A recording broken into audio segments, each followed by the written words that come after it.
can toss and tumble on a sleepless bed, but you're wasting your time trying to lose the blue. I'm fantastically pleased to welcome Sam Strickland to the studio. Sam, head of Duston School, and we've worked together. And Sam's written a brilliant book called Education Exposed, which, if you haven't read, you should look out for. It's a quick read. It's a nice thin book, which is always a pleasure. And lots of people have found it fantastically useful. But Sam, today we're going to talk to you a little bit about school uniform. And I know, and we've had the conversation before, that if you take a strict approach on school uniform and you really communicate your high expectations, it doesn't always go according to plan, does it? Yeah, no, absolutely. Thank you for having me today as well. Yeah, absolutely. You can have the most well put together, well thought out plan, communicate it to the nth degree, and someone somewhere won't like what you're trying to do, what you're trying to achieve. I guess it's the Abraham Lincoln kind of syndrome. If you can please some of the people some of the time, but not all of the people all of the time. So every parent that will agree with you on an approach, there'll be someone that will disagree with you. And as a head, you have to reconcile that and accept it and be thick-skinned enough and oily-skinned enough to allow, the arrows as they come flying to kind of bounce off you, which is easier said than done, certainly in the early parts of your tenure as a head. Right. Well, can I ask you a little bit about that? So I said you're the head teacher at Duston School, and you've been there, is it 3 or 4 years? It's coming on for 4. Yeah, okay. Which is scary in its own right. Well, you've got away with it so far, so well done. And so coming up to 4 years ago when you started, can you explain a little bit about what some of your policies were, and particularly around uniform, and what happened? Yeah, so if I kind of rewind back, the school historically had been one of the longest serving special measures schools in the country. It then went to outstanding, and then the advert came out for the headship. And then just before I was appointed, the school was downgraded to requires improvement.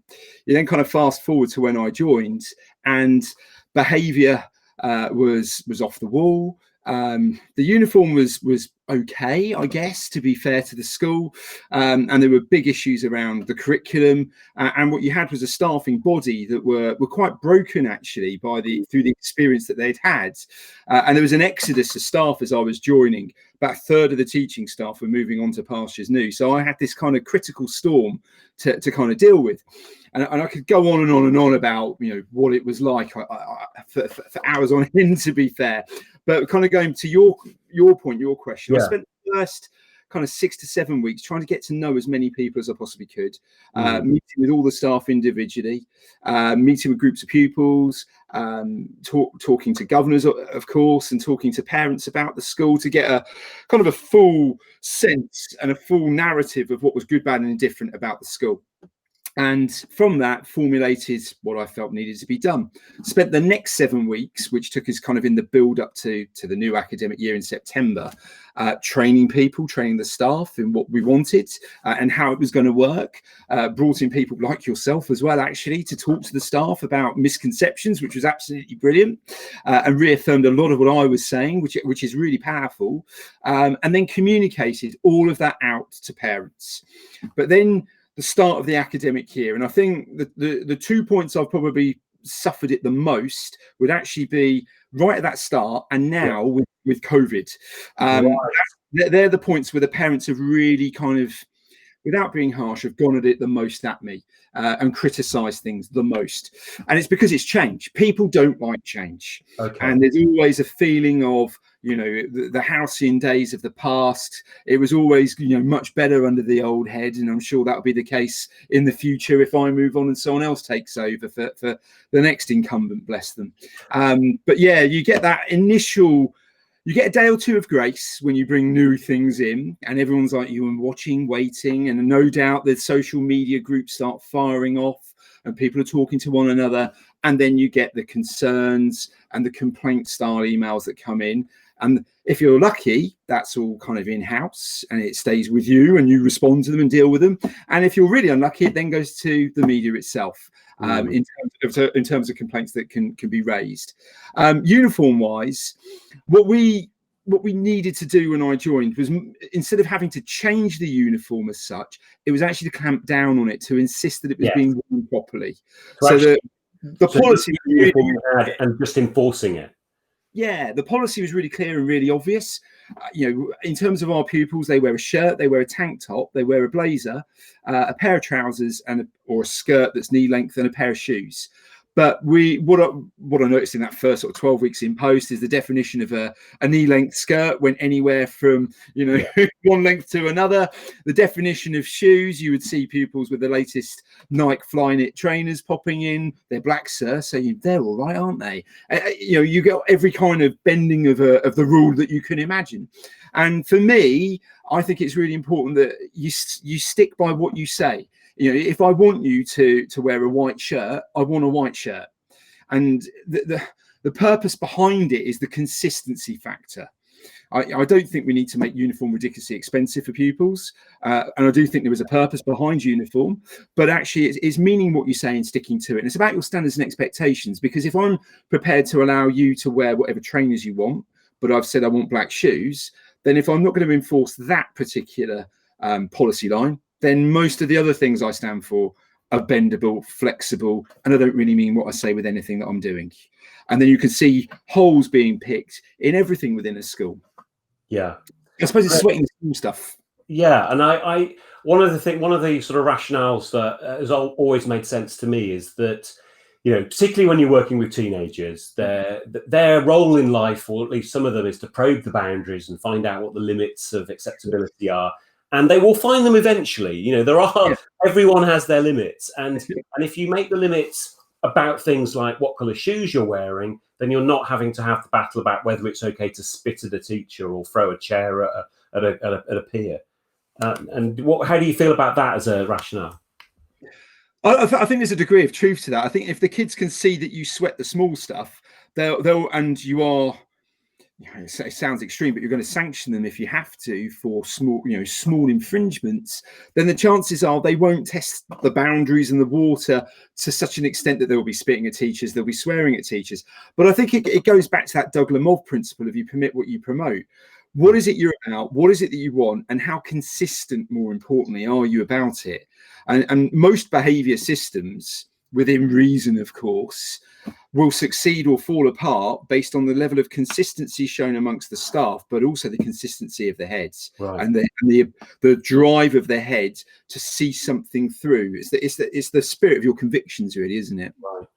So this time of year, and I'm going to ask you about your COVID experience in a moment, but this time of year, obviously, it's the start of the new year, and so lots of schools will be refreshing expectations, and in some cases trying to put new expectations in place. And it seems to be that no matter how, and this seems to be corroborated by your experience, no matter how clearly you communicate, there will be people that either, for whatever reason, are not doing what's expected. And so it's become almost like a tradition in September that a school decides it's going to have clear boundaries around school uniform. Some students fail to conform. There's, as you say, some sort of sanction applied. Often, maybe they're sent home to put on the correct uniform, or maybe they refuse the school loaning them the correct uniform, or something along those lines. And then it seems to be equally traditional that a local newspaper gets hold of the story, and that you had that kind of experience, didn't you? Yeah, I did. I had it in the early part of my tenure, and more recently, actually, with the COVID approach that we've put in place. And we've not dramatically changed everything about the school, but we've brought in some new things. If I talk about the COVID example, so we've got a car park which ordinarily parents would be able to drive into. And we've closed the car park, because what we want to do is to be able to march the pupils out with staff escorting them at the end of the day, so that they're all socially distanced from one another and the bubbles remain separate, and equally so that we haven't got parents just roaming around the school site and dare I say it sounds really crass, but cross-contaminating one another. Yeah. And that's a really sensible approach, I would argue. But that has gone down with some parents, not all, like an absolute lead balloon. Yeah. And the local press has got wind of that and has reported on it. And from my perspective, I just think, have you not got anything better to be doing with your time? And again, this is where you've got to be really quite thick-skinned. I don't mean belligerent, but you've got to be able to kind of take it, I guess, and accept that can happen when you make a change that isn't always going to be popular.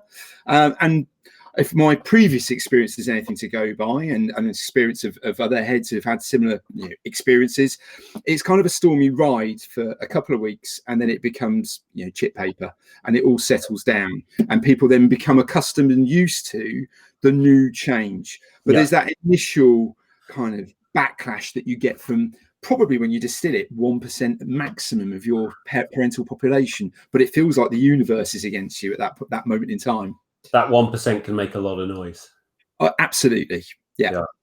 So, what would your advice then be? Like, so a head has made a decision. Head teachers decided they're going to enforce their uniform rules or any other rules, and so a child has fallen foul of that, and the decision has been made. That they're going to be sent home because they're refusing to conform, refusing to, and often I think it's the way this is sometimes framed in the media is that the school has unrealistic expectations. The poor old parents tried to meet them, but the reality often is the school has said, look, here is the uniform, just put it on, and the child says no. And you're in quite a difficult position. So what would your advice be to schools that find themselves with that kind of confrontation? Should they say, well, we really appreciate that you've got difficult circumstances and we'll make an exception, or should they hold the line? Yeah, I mean, my view would be you would hold the line. If you've got, for sake of argument, the pupil is a pupil premium pupil, for sake, as an example, give them the uniform. Use your pupil premium budget sensibly here. If it's a case though that this is a flat refusal, and this is something that you are expecting as a school, and you've got 1,500 pupils and 1,499 are doing what they should be doing, why should, I suppose you flip it on its head, why should you be making an exception for that one pupil to completely not conform with a really basic expectation that everyone else should adhere to? And the danger, which is I think is often missed when people argue about making exceptions to pupils, is that the minute you make an exception to one, then you've undermined what you expect for the rest. If there were legitimate medical reasons as to why, for sake of argument, a pupil can't wear a tank top because it has a respiratory issue, I'm kind of making it up, but you have examples like that, then you make reasonable adjustments. Of course you do. But I would argue in the main, if this is just a case of defiance, you really do need to hold your ground, because the danger is that the minute you let one pupil then walk across the school site wearing jeans, t-shirt, trainers at its absolute worst, other pupils will look and think, well, they're getting away with it. Why am I having to wear this uniform when that pupil doesn't? And it can become quite poisonous and infectious in a really bad way if you're not careful. And that's where culture can unpick themselves. I would argue school culture can unpick itself within 3 to 6 weeks if you're not careful. Right. Okay. So to avoid that, your advice is about holding the line, maintaining consistency, and not making reasonable accommodations, but not exceptions. Yeah, absolutely. And equally, I think you need to continually convey your message to the staff about what it is that you want, and depending on the model or method that you have as a school for where concerns and complaints get fielded, you probably want a script so that people are using the same wording that you're using. Okay. So whether that's a class teacher, a tutor, because invariably, as much as pupils will try and find weaknesses within the system, so will parents.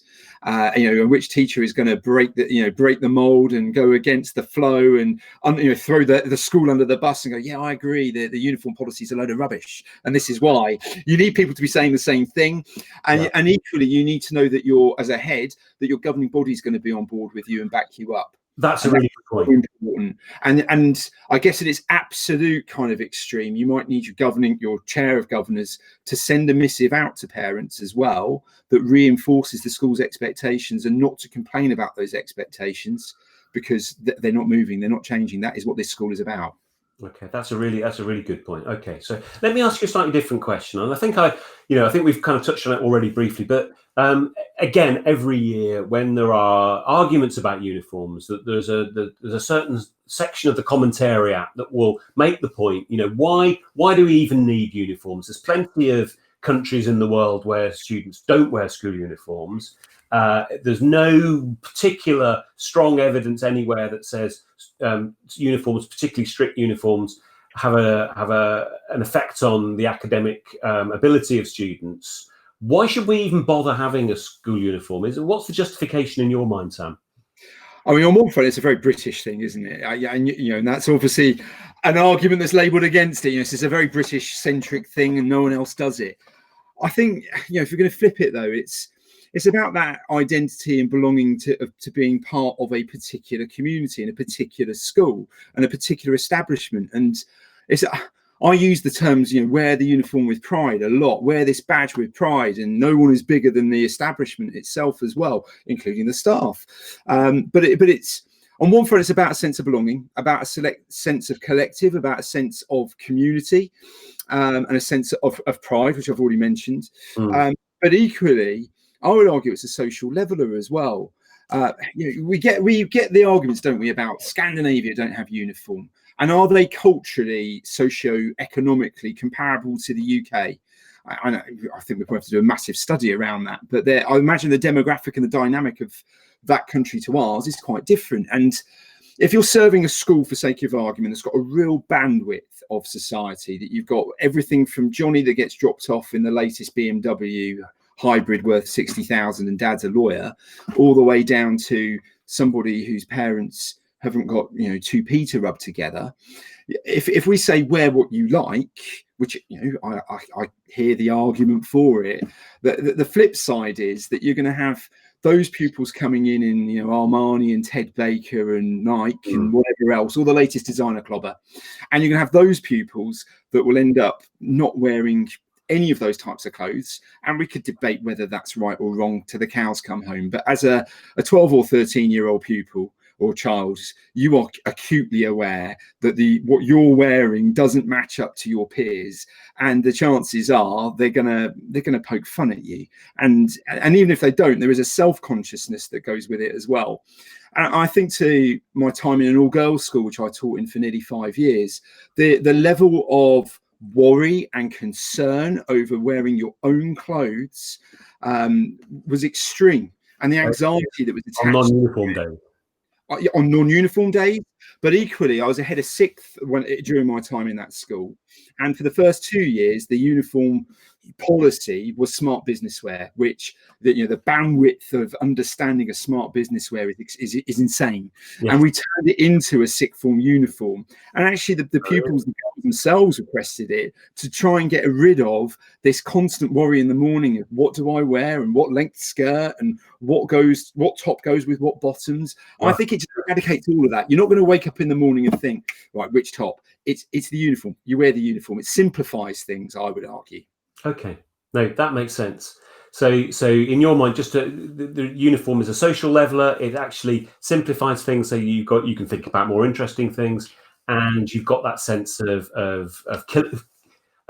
unity and collegiality and sense of belonging to an institution, and those would all be interesting arguments. Obviously, they don't want to convince everyone, but that's certainly a good rationale.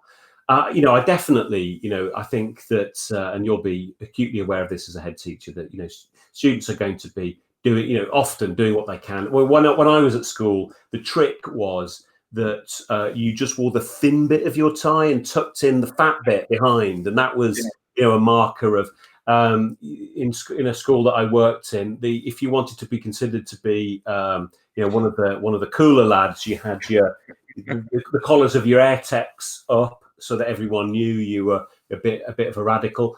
And children will want to do these things in order to sort of signify something about themselves.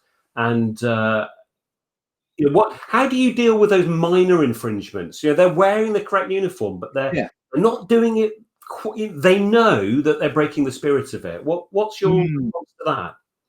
I mean, my answer to that is, again, it's about consistency of the staff enforcing what it is that you want. So for sake of argument, you want top buttons done up.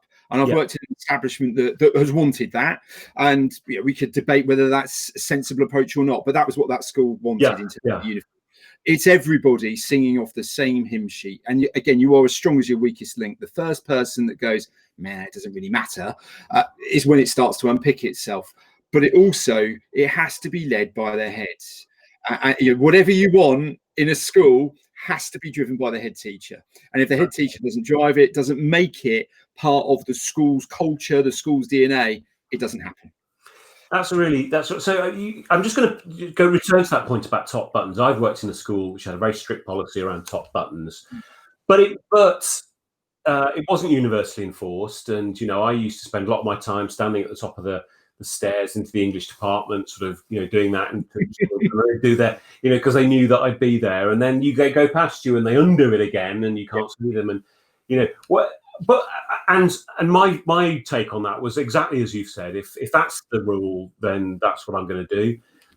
My policy is, I'm there to ensure that the policy's followed. But one of the things I felt, and I feel this, I don't know how strongly I feel this, but it's certainly something I feel, that as schools, sometimes we can make the expectations unhelpfully high. You talked about sweating the small stuff, and I completely see the point of that. But do you think that it's fair to say that sometimes schools make rules that then become a rod for their own backs? Yeah, absolutely. I think what you've got to think about with whatever rule it is that you're bringing in is why. What is the point behind it? And even if you can answer the why, how enforceable is it going to be? Top buttons is the classic one. Why would we want pupils to have their top buttons done up?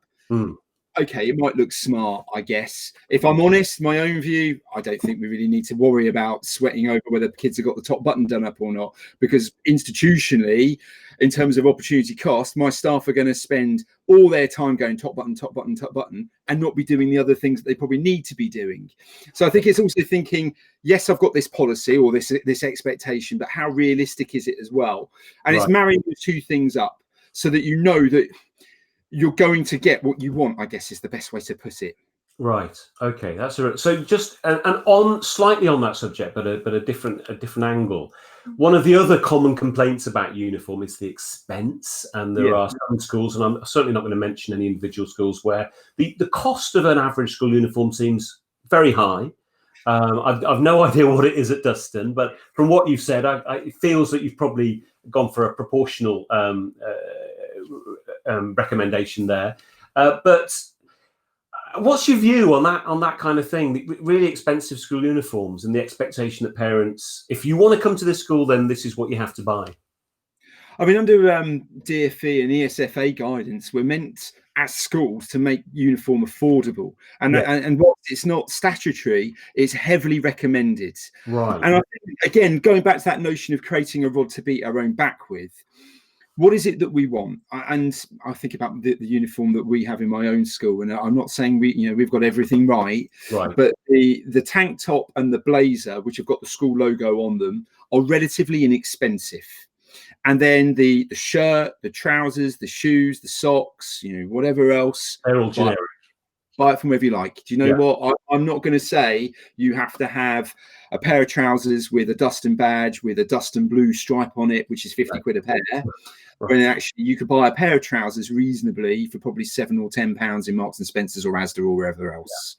So I think in terms of what that then does is it creates a level of reasonableness with parents of, okay, we understand you want an identity, but you're not kicking the backside out of it by making it too expensive. And on top of that, as you've already said, you would probably, if a parent was struggling to afford a uniform, you'd probably have a policy of helping them with that.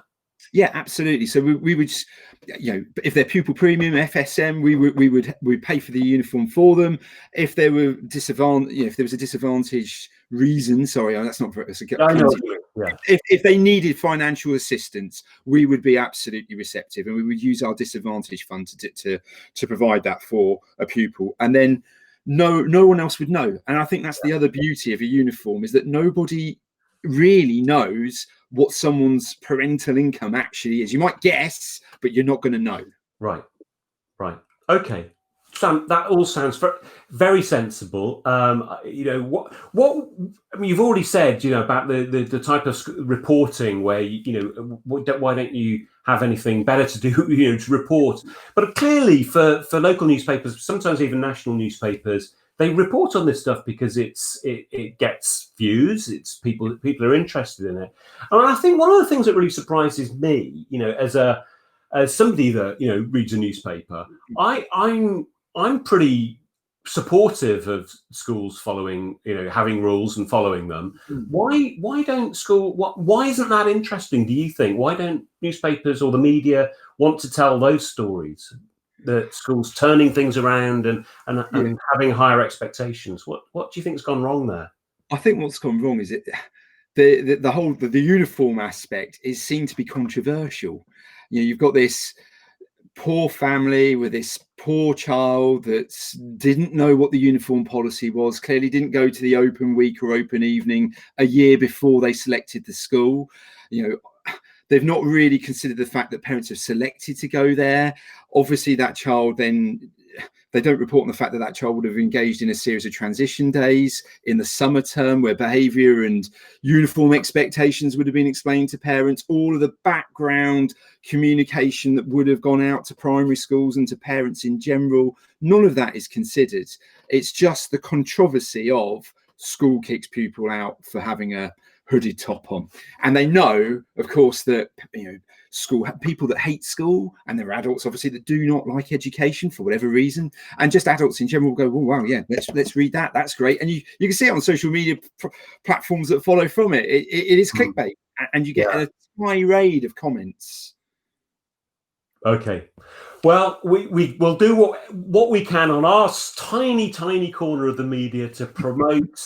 Well done, Sam, Dustin School, for holding the line and having high expectations on all sorts of things, not least uniform. I continue to wish you every success in these trying times. I know you're having to work a lot harder than you normally would, but thanks ever so much for coming on. It's your time you're wasting, and sorry for wasting your time, Sam. But hopefully we'll be able to speak to you again some point soon in the future. Thank you. Thanks for having me.